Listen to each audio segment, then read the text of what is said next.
G, in the name of Allah most gracious most merciful.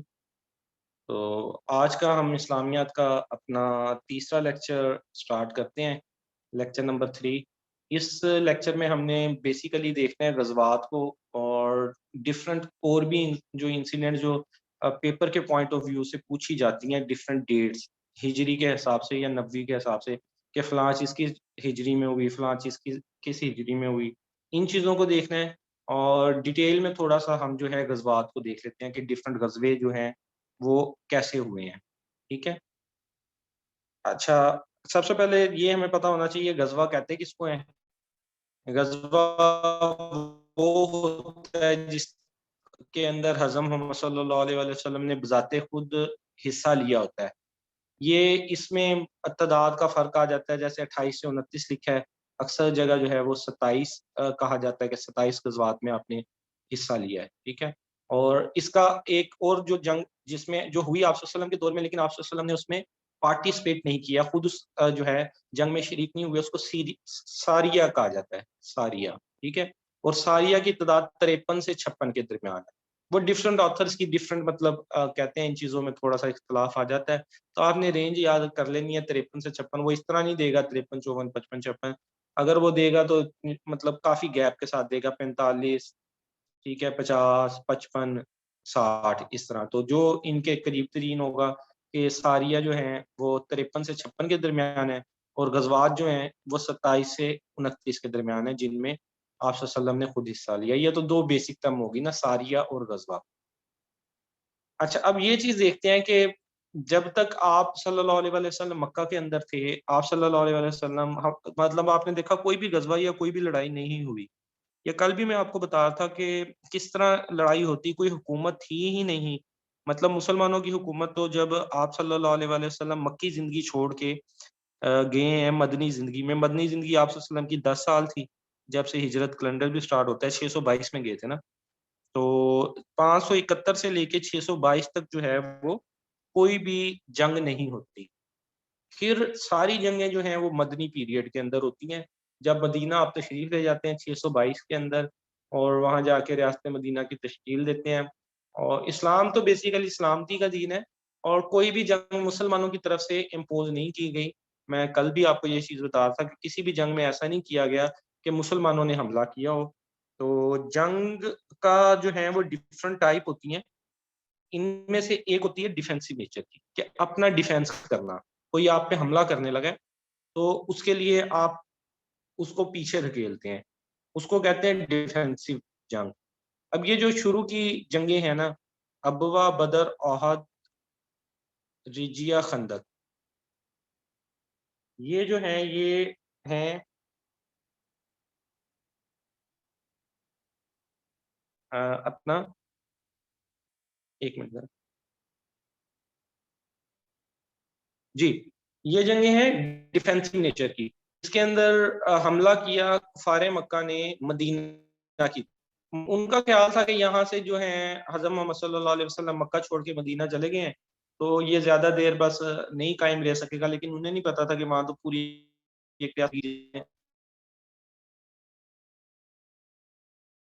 تھوڑا سا خدشہ پیدا ہونا شروع ہوا کہ آپ صلی اللہ علیہ وسلم مل کے اچھی آ رہے ہیں، انہوں نے حملے، تو جن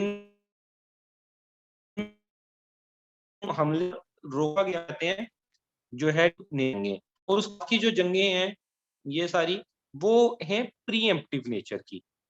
پری ایمپٹیو ہوتی ہے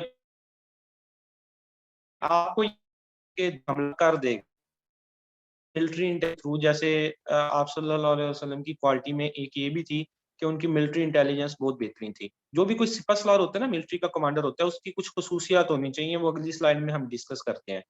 تو ان خصوصیت میں سے ایک خصوصیت یہ بھی تھی کہ انٹیلیجنس سسٹم جو تھا ہے مسلمانوں کی طرف، تو انہیں اندازہ ہو جاتا تھا کہ کفار مکہ جو ہے وہ لشکر تیار کر رہے ہیں اور وہ کبھی بھی حملہ کرنے کے لیے چل پڑے گا، تو اس سے پہلے ہی یہ ادھر سے حملہ کر دیتے تھے۔ اس کو کہتے ہیں پری ایمپٹیو نیچر، ٹھیک ہے۔ تو کوئی بھی جنگ ایسی نہیں تھی کہ مسلمانوں نے حملہ کیا ہو کسی جگہ کے اوپر غزوے میں۔ تو یہ ٹائم لائن دیکھ لیجئے گا۔